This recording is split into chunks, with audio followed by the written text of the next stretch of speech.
Salam damai sahabat oase rohani Katolik yang terkasih, apa kabar Anda? Semoga Anda dalam keadaan sehat, semangat, dan penuh dengan sukacita ya. Pergi berlayar bersama adik, bertamasya ke pulau seberang. Anak-anak dunia memang lebih cerdik daripada anak-anak terang. Senang sekali saya Katerina Utami dapat menjumpai Anda dalam acara Oase Rohani Katolik. Edisi hari ini, hari biasa, pekan biasa ke-31. Bersama saya telah hadir di studio Oase Rohani Katolik, Romo Pius Nofrin Ari Murti. Mari kita bersama menyapa beliau. Romo, apa kabar Romo? Baik, Mbak Utami, apa kabar? Kabar baik juga. Romo ingin menyapa sahabat Oase Rohani Katolik. Baik, para sahabat Oase Rohani Katolik yang terkasih, salam jumpa kembali. Semoga kita semua selalu sehat. Amin. Amin. Terima kasih Romo untuk hadirannya mengisi acara Oase Rohani Katolik. Baiklah, sahabat Oase Rohani Katolik yang terkasih, kita awali acara hari ini dengan doa. Silakan Romo Nofrin. Mari kita bersatu dalam doa, dalam nama Bapa, Putra, dan Roh Kudus. Amin. Allah Bapa yang penuh kasih, kami mengucap syukur hadirat-Mu untuk segala berkat yang terus Kau limpahkan dalam hidup kami sehari-hari. Pada saat ini kami ingin sejenak meluangkan waktu kami untuk bermenung, merenungkan sabda-Mu. Bukalah mata hati pikiran kami ya Bapa, agar kami dapat mendengarkan sabda-Mu dan juga menimba inspirasi yang berguna bagi pertumbuhan iman kami. Demi Kristus Tuhan dan pengantara kami. Amin. Dalam nama Bapa dan Putra dan Roh Kudus. Amin. Bacaan liturgi hari ini, bacaan pertama dari surat Rasul Paulus kepada jemaat di Filipi. Saudara-saudara, ikutilah teladanku, dan perhatikanlah mereka yang hidup seperti kami. Sebab seperti yang telah sering kukatakan kepadamu, dan yang kunyatakan pula sekarang sambil menangis, banyak orang hidup sebagai musuh salib Kristus, kesudahan mereka ialah kebinasaan.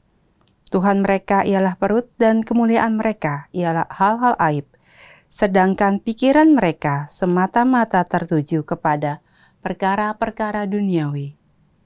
Tetapi kita adalah warga kerajaan surga. Dari sana juga kita menantikan Tuhan Yesus Kristus, Sang Penyelamat, yang akan mengubah tubuh kita yang hina ini menjadi serupa dengan tubuhnya yang mulia, sesuai dengan kuasa-Nya, yang dapat menaklukkan segala sesuatu kepada dirinya. Karena itu, saudara-saudaraku yang kukasihi dan kurindukan, sukacita dan mahkotaku, berdirilah dengan teguh dalam Tuhan. Demikianlah sabda Tuhan. Syukur kepada Allah. Marilah kita tanggapi dengan mazmur tanggapan refren. Mari kita pergi ke rumah Tuhan dengan sukacita. Mari kita pergi ke rumah Tuhan dengan sukacita. Aku bersukacita ketika orang berkata kepadaku, mari kita pergi ke rumah Tuhan. Sekarang kaki kami berdiri di pintu gerbang-Mu, hai Yerusalem. Mari kita pergi ke rumah Tuhan dengan sukacita. Hai Yerusalem yang telah didirikan sebagai kota yang bersambung rapat. Kepadamu suku-suku berziarah, yakni suku-suku Tuhan. Mari kita pergi ke rumah Tuhan dengan sukacita. Untuk bersyukur kepada nama Tuhan sesuai dengan peraturan bagi Israel. Sebab di Yerusalemlah ditaruh kursi-kursi pengadilan, kursi-kursi milik keluarga Raja Daud. Mari kita pergi ke rumah Tuhan dengan sukacita. Alleluia, alleluia, alleluia. Alleluia, alleluia, alleluia. Sempurnalah kasih Allah dalam hati orang yang mendengarkan sabda Kristus. Alleluia, alleluia, alleluia. Tuhan bersamamu. Dan bersama rohmu. Inilah Injil suci menurut Lukas. Dimuliakanlah Tuhan. Pada suatu ketika berkatalah Yesus kepada murid-muridnya, Ada seorang kaya yang mempunyai seorang bendahara. Kepadanya disampaikan tuduhan bahwa bendahara itu menghamburkan miliknya. Maka si kaya itu memanggil bendaharanya dan berkata, "Apakah yang telah kudengar tentang dirimu? Berilah pertanggungjawaban atas urusanmu, sebab engkau tidak boleh bekerja sebagai bendahara lagi." Berkatalah bendahara itu dalam hatinya, "Apakah yang harus kuperbuat? Tuanku memecat aku dari jabatanku. Mencangkul aku tidak dapat, mengemis aku malu. Aku tahu apa yang akan kuperbuat, supaya apabila aku dipecat dari jabatanku sebagai bendahara, ada orang yang mau menampung aku di rumah mereka." Lalu ia memanggil satu demi satu orang yang berutang kepada tuannya. Berkatalah ia kepada yang pertama, "Berapa besar utangmu pada tuanku?" Jawab orang itu, 100 tempayan minyak. Lalu kata bendahara itu, "Inilah surat utangmu. Duduklah dan buatlah surat utang lain sekarang juga, 50 tempayan." Kemudian ia berkata kepada yang lain, "Dan saudara, berapa utangmu?" Jawab orang itu, 100 pikul gandum. Katanya kepada orang itu, "Inilah surat utangmu, buatlah surat utang yang lain, 80 pikul." Bendahara yang tidak jujur itu dipuji tuannya karena ia telah bertindak dengan cerdik. Sebab anak-anak dunia ini lebih cerdik terhadap sesamanya daripada anak-anak terang. Demikianlah Injil Tuhan. Terpujilah Kristus. Sahabat Oase Rohani Katolik yang terkasih, setelah kita mendengarkan bacaan liturgi, kita akan mendengarkan renungan yang akan disampaikan oleh Romo Nofrin. Ya Romo Nofrin, untuk renungan yang pertama ini Romo, ini diambil dari surat Rasul Paulus kepada jemaat di Filipina. Ini isinya apa ini Romo?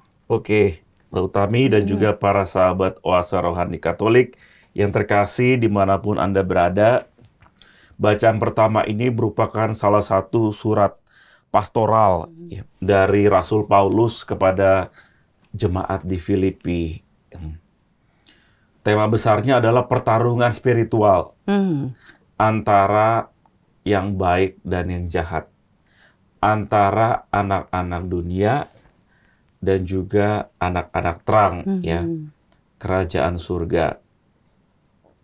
Nah, ini tidak jauh berbeda dengan penghayatan kita sehari-hari. Dalam sinetron itu selalu ada peran yang namanya protagonis, ya, yang baik biasanya, yang dizolimi, ya, sama antagonis, ya, biasanya judes, ya, suka ngomongin orang, ya jahat, ya karakternya itu kalau di sinetron. Tapi juga dalam hidup sehari-hari ya, kita sering membedakan antara yang hitam dan putih, ya, yang baik dan jahat, ya.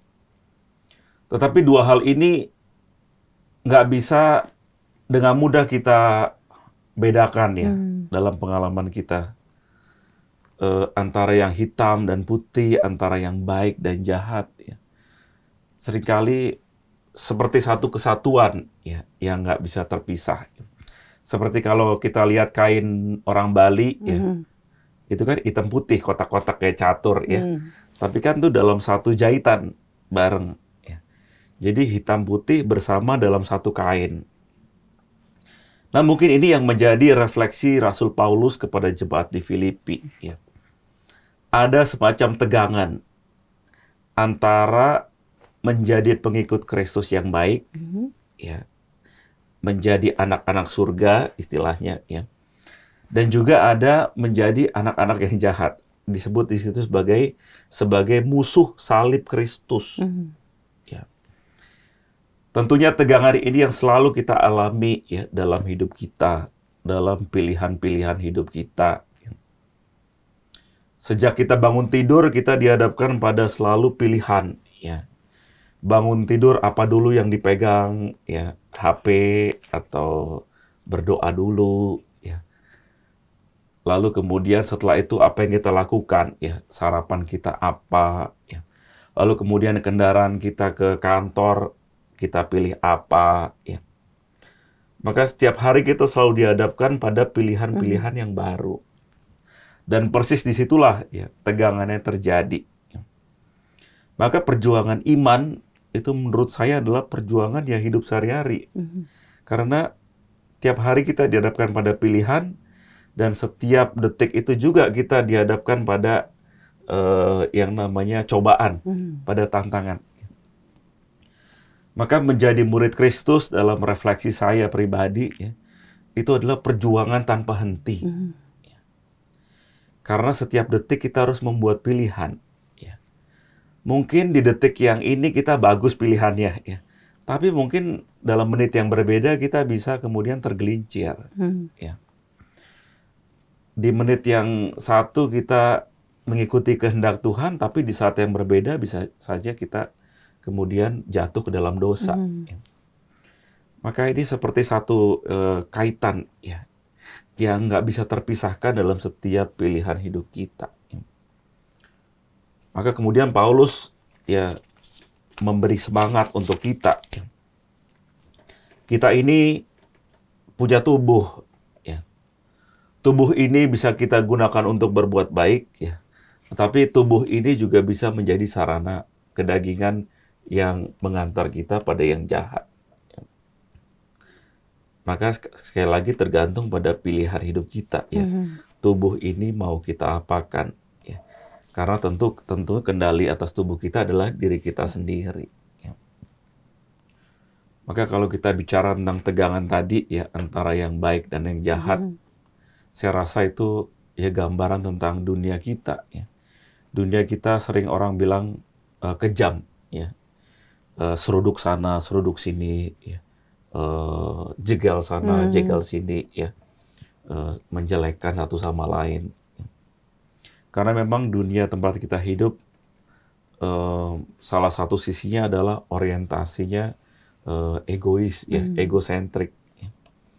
Supaya kepuasan diri ini tercapai, ya, baik secara material, harta, ya, seksualitas, kenyamanan, kepuasan diri. Ya. Nah, disinilah kemudian tantangan iman kita. Ya. Kita sebagai orang-orang yang dibaptis, orang-orang Kristiani, diajak lewat tubuh kita yang tetap ada di dunia ini, nggak berbeda. Ya. Tapi panggilan kita adalah menjadi bagian dari warga kerajaan surga. Ya. Di tengah lautan pilihan, di tengah dunia yang kejam, yang egosentrik itu, kita diajak untuk menghadirkan kasih Kristus. Ya. Kita diajak menghadirkan Allah yang penuh dengan bela rasa. Ya. Makanya selalu disampaikan oleh gereja, ya. Secara khusus Paus Fransiskus. Ya. Tema besarnya adalah menjadi gereja yang berbela rasa. Ya. Bapak Uskup juga terus ya mengulang-ulang kata itu. Ya. Bela rasa. Sampai ingat dulu zaman COVID ya, kalau nggak ada bela rasa kita nggak bisa masuk gereja ya, karena harus bawa QR code ya, Namanya harus bela daftar rasa. di bela rasa. Ya. Itu saya rasa sengaja Bapak Uskup pilih itu supaya kata bela rasa itu terus bergaung ya, terus nempel. Ya.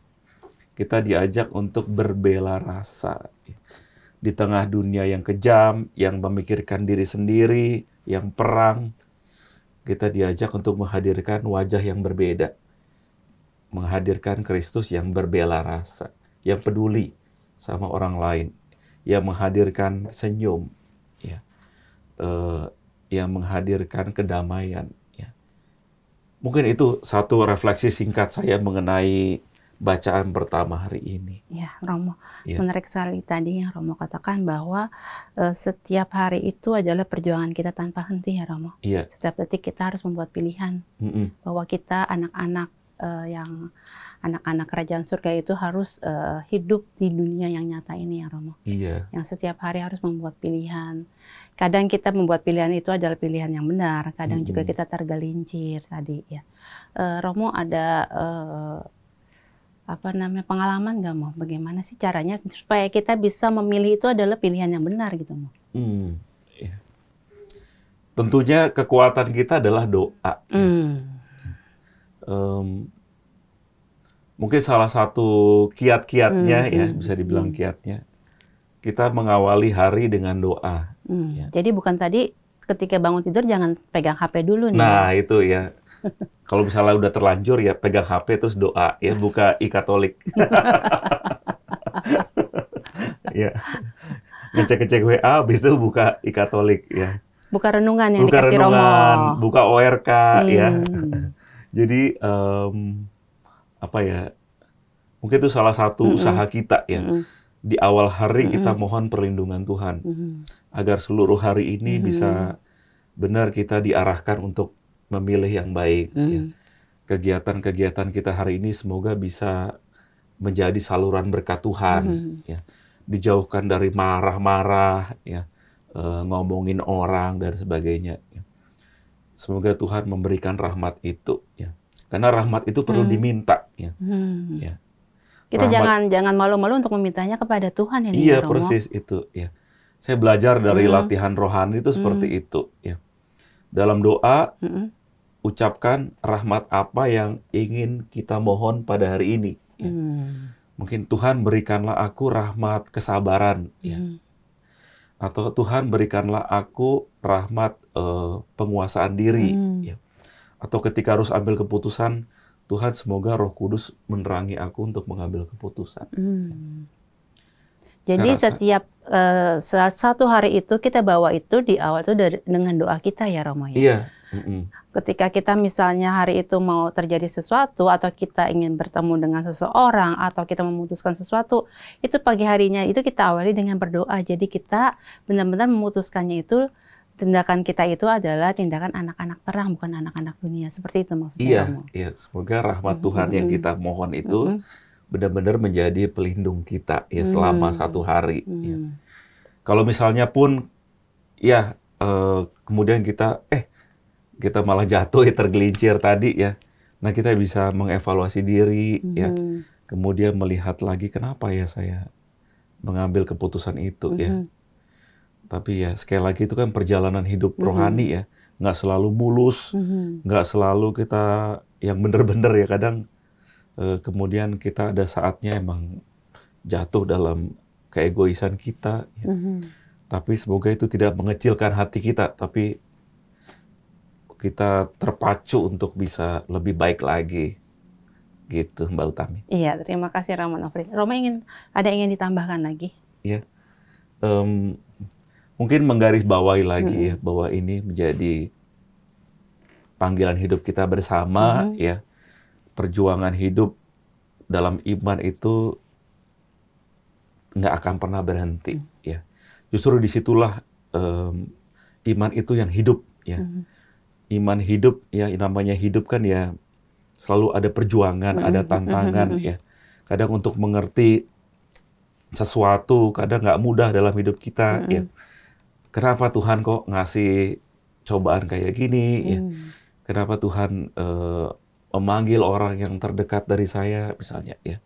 Mungkin ada pengalaman kekecewaan sama Tuhan ya, pengalaman ini apa sih maksudnya ya? Tapi itulah yang menjadi bagian dari iman kita ya. Kita diajak untuk berserah diri, belajar dari hari ke hari. Saya juga belajar ya untuk berani berserah diri sama Tuhan. Itu sih Mbak Utami. Nah, makasih Romo untuk permenungannya di sesi yang pertama ini. Nanti kita akan lanjutkan di sesi yang kedua. Oke. Baiklah, sahabat Oase Rohani Katolik yang terkasih, kita akan lanjutkan nanti di sesi yang kedua. Tetaplah di tempat Anda.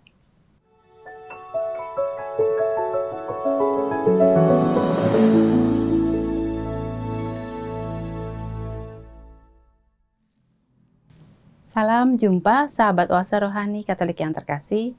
Terima kasih Anda masih bersama dengan kami. Oase Rohani Katolik sesi yang kedua. Masih bersama dengan Romo Pius Nofrin Arimurti dan saya Katerina Utami. Bagi Anda yang ingin mengirimkan saran atau Anda ingin sharing iman, Anda dapat langsung menghubungi alamat email kami orkkaj2021@gmail.com atau langsung ke nomor telepon kami 0881-0251-33438. Sekarang kita lanjutkan permenungan kita di sesi yang kedua ini. Nah Romo, sesi yang kedua ini mau bacaan Injil kita dari Lukas nih Mo. Ya, betul. mengenai Mbak bendahara Utami. yang tidak jujur. Iya, betul Ya, sekali. silakan Romo. Iya. Tema kita hari ini sebenarnya nyambung nih, bacaan pertama dengan bacaan Injil. Ya. Anak-anak dunia versus anak-anak terang. Ya. Dalam bacaan Injil juga ini dikatakan, disimbolkan anak-anak dunia itu dengan bendahara yang tidak jujur. Ya. Tadi kita udah dengar bersama ya dalam Injil apa yang dilakukan oleh sang bendahara yang tidak jujur ini. Ya. Dia melakukan yang namanya kong kali kong. Ya. Tadi harusnya utangnya 100, ya. Dia buat surat utang baru, udah tulis aja 80. Ya. Berarti kan 20-nya dia buat dia. Ya. Lalu kemudian dia buat ke orang yang lain juga seperti itu. Ya. Utangnya berapa, dia buat surat, tidak sesuai dengan jumlah semestinya. Ya. Dan ini kemudian menjadi satu contoh ya bagaimana kecerdikan dari anak-anak dunia. Ya. Sebenarnya perikop Lukas ini yang kita dengar ada lanjutannya. Ya. Dalam Lukas 16, 1-8, ya. Mungkin kalau kita baca sampai ayat 8, kita bingung ya, karena kemudian dikatakan Tuhan itu memuji bendahara yang tidak jujur itu. Ya. Tapi kemudian kalau kita baca ayat berikutnya 9-13, ya, di situ kemudian semacam ada penjelasannya. Ya. Anak-anak dunia yang diwakili oleh bendahara ini ya dipuji karena kecerdikannya sebagai anak-anak dunia, ya, bukan sebagai anak-anak terang. Anak-anak terang kemudian dikatakan dalam ayat 10, ya, siapa yang setia dalam hal kecil, setia juga dalam hal yang besar. Siapa yang tidak benar dalam hal kecil, tidak benar juga dalam hal besar. Ya. Nah, mengenai ini saya punya satu pengalaman. Ya, mengenai pentingnya sebuah kepercayaan. Ya. Saya ingat ketika saya masih seminaris dulu, ya, zaman di seminari menengah. Umur berapa tuh, Mo? Umur berapa ya? 17 mungkin. Oh, masih 16, 17. masih imut-imut nih, Mo. Masih imut-imut, ya. Nah, saya waktu itu sama satu teman saya minta izin ke Romo Pamong. Ya. Minta izin untuk, waktu itu kan seminarinya di Magelang, ya. Minta izin pakai motor, ya, pinjam motor, untuk pergi ke Jogja. Tujuannya adalah untuk jilid karya tulis waktu itu, ya. Nah, kemudian diizinkan, ya, kami boleh bawa motor berdua. Nah, kami ke Jogja siang berangkat. Nah, tujuan pertama itu ke tempat fotokopian, ya, untuk ngecek harga dan juga untuk jilid, ya, teman-teman seangkatan sekalian kami mau jilid di situ. Nah, setelah jilid itu, ya, selesai kan tujuannya, ya. Tapi kemudian muncullah godaan roh jahat, ya. Sekalian. Godaan roh jahat adalah, wah, kita udah sampai Jogja nih, ya. Masa pengen buru-buru pulang, ya, ke Magelang, ya. Kita nongkrong-nongkrong dulu lah, ya. Nah, mulailah. Ini nggak apa-apa nih, nggak apa-apalah sejam 2 jam, ya. Kemudian kita mulai nongkrong di angkringan, ya. Beli kopi jos, ya. Kopi jos itu kopi hitam dikasih arang tuh, ya. Jadi jos gitu, ya. Nah, kami nongkrong di angkringan. Baru setelah itu, ya, kami pulang ke seminari, ya. Jadi agak malam pulang ke seminarinya. Nah, besokannya kami dipanggil sama Romo. Ya. Kalian kemarin kemana aja? Ya. Kami ke tempat fotokopi. Ya. Oh iya, terus kenapa pulangnya sampai malam? Ya. Saya lihat malam tuh motor masih panas tuh, ya, katanya. Jadi si Romo ini ngecek. Ya. Sore kok belum ada nih Rajin motor. juga nih Romonya, ya. Iya. Terus malam dilihat, wah, motor mesinnya masih panas, berarti baru nyampe. Ya. Jadi bener emang Romonya ini serius juga yang ngeceknya, ya. Nah, kemudian ketahuan lah kami pulangnya malam. Ditanya, ya udah jujur. Ya Romo, setelah kami fotokopi jilid selesai, kemudian nongkrong-nongkrong dulu, hehehe, gitu ya. Baru kemudian ya udah kamu ini ya, kamu nggak sesuai dengan intensi. Intensinya mau kemana, malah kemana. Ya. Akhirnya kami dihukum. Ya.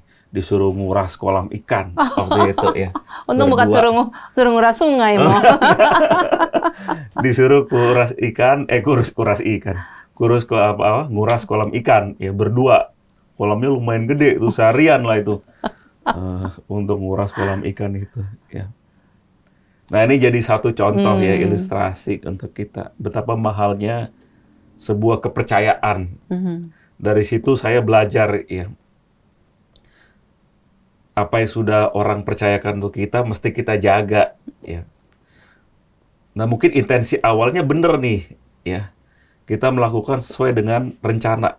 Tapi kemudian nah, ya berikutnya itu yang nggak benar ya. Ada yang namanya dorongan roh jahat tadi ya.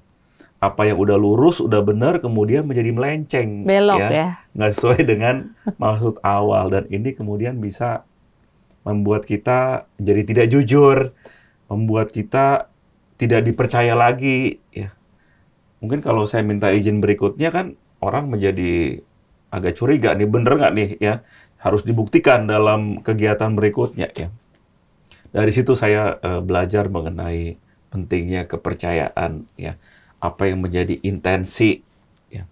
Di situ saya belajar banyak. Nah, mungkin ini menjadi salah satu ilustrasi kita untuk memahami bacaan Injil hari ini ya. Betapa pentingnya kita menjaga kepercayaan ya di tengah sekali lagi ya dunia yang menawarkan cara berpikir yang berbeda ya. Apalagi sekarang ya menjadi semakin biasa ya kasus korupsi ya. Di mana-mana semakin kayaknya satu budaya ya yang harus kita bongkar ya. Tapi itu ya cara main dunia ya, kadang untuk bertahan hidup seperti itu ya, tipu menipu, korupsi, ya markup sana sini ya. Dan kadang yang dimusuhi adalah anak-anak terang ya. Karena berbeda sendiri, Mo. Nah, itulah orang yang berusaha jujur, berusaha lurus ya. Dikira fanatik, munafik. Nah, itu dicap munafik, dimusuhin kadang ya. Dianggap sok polos. Nah, itulah sok-sok apa gitu, sok suci ya. Kemudian sulit naik pangkat misalnya ya dalam kerjaan, dalam kantor kalau nggak kita ikutin cara mainnya. Tapi itulah realitas di mana kita hidup ya. Maka ya itu ada tegangan menjadi anak dunia dan anak terang ya. Nah, disinilah kita dipanggil sejauh mana kita sebagai orang Kristiani ya, hidup di tengah dunia yang seperti itu, bagaimana kita bersikap, beranikah kita ya memegang ajaran-ajaran Kristiani ya dengan kejujuran, dengan integritas ya, ataukah ya di situ kita bisa mengukur dari kita sejauh mana kita menghidupi nilai-nilai itu dalam ya hidup kita sehari-hari. Ada banyak tantangan, ada banyak kesulitan tentunya ya untuk mewujudkan yang ideal ya. Tapi setidaknya kita diingatkan oleh Injil hari ini ya. Diajak untuk setia paling nggak dari hal-hal yang kecil ya. Dalam hidup berkeluarga ya. Dalam hidup sekolah, di kantor ya. Setia pada perkara-perkara kecil ya. Lewat kata-kata kita ya, janji kita ya, kepada orang-orang di sekitar kita ya. Mungkin itu yang bisa kita usahakan ya, nggak usah hal-hal yang besar dulu. Ya. Paling nggak dalam keluarga kita ya, bagaimana kita menciptakan sukacita, ya, kejujuran, kepercayaan di antara satu sama lain, ya, di antara pasangan dengan anak-anak kita, ya. Menanamkan nilai kejujuran. Sekolah-sekolah Katolik kan terkenal itu, ya, ketepatan waktu, kejujuran, ya. Setidaknya lewat usaha-usaha itu ya kita menanamkan nilai itu. Ya. Kalau kita berada dalam situasi hati kecil kita berkata, kayak ini kayaknya nggak bener nih. Nah itu sebenarnya udah ada tuh nilai dalam hidup kita ya. Ada roh yang mengatakan itu aja menjadi tanda bahwa sebenarnya nilai itu mulai tertanam dalam hidup kita. Begitu Mbak Utami. Ya, makasih Romo ya. Semoga sahabat Oasa Rohani Katolik yang mendengarkan hal ini dalam perjuangan hidupnya juga tadi seperti Romo katakan bahwa bisa setia dalam perkara-perkara yang kecil ya Romo. Memegang janji, memegang kepercayaan yang diberikan kepada kita walaupun itu adalah kepercayaan yang kita anggap adalah kepercayaan yang kecil tapi bisa mempengaruhi cara pandang orang terhadap kita ini ya Romo. Iya. Ya, Romo ada kesimpulan yang ingin disampaikan untuk sahabat Oase Rohani Katolik? Oke. Para sahabat Oase Rohani Katolik yang terkasih, ya. Mari kita bersama-sama berjuang dalam hidup ini. Ya.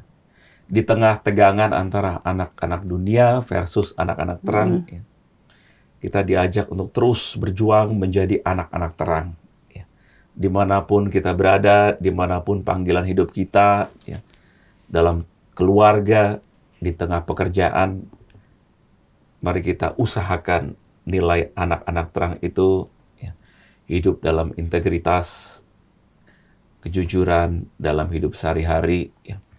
Dan semoga perjuangan hidup kita ini menjadi satu cara bagi kita untuk mewartakan Injil Tuhan, mewartakan kabar gembira Tuhan dalam hidup kita sehari-hari. Ya, luar biasa permohonannya. Terima kasih Romo Nofrin. Sama-sama. Kita akan akhiri acara hari ini. Sahabat Oase Rohani Katolik yang terkasih, kita akan akhiri acara hari ini dengan doa dan berkat kasih karunia Allah melalui Romo Nofrin. Silakan Romo. Marilah kita tutup permenungan kita pada hari ini dengan doa dalam nama Bapa, Putra, dan Roh Kudus. Amin. Allah Bapa yang bertahta dalam surga, kami mengucap syukur padamu bahwa kami hari ini boleh bermenung bersama, mendengarkan firman-Mu, dan mencoba untuk menghidupinya dalam hidup kami. Bantulah kami ya Bapa dalam pengalaman hidup kami sehari-hari, dalam pilihan-pilihan hidup kami, agar kami selalu dapat mengarahkan karya kami, pilihan-pilihan kami kepada kehendak-Mu.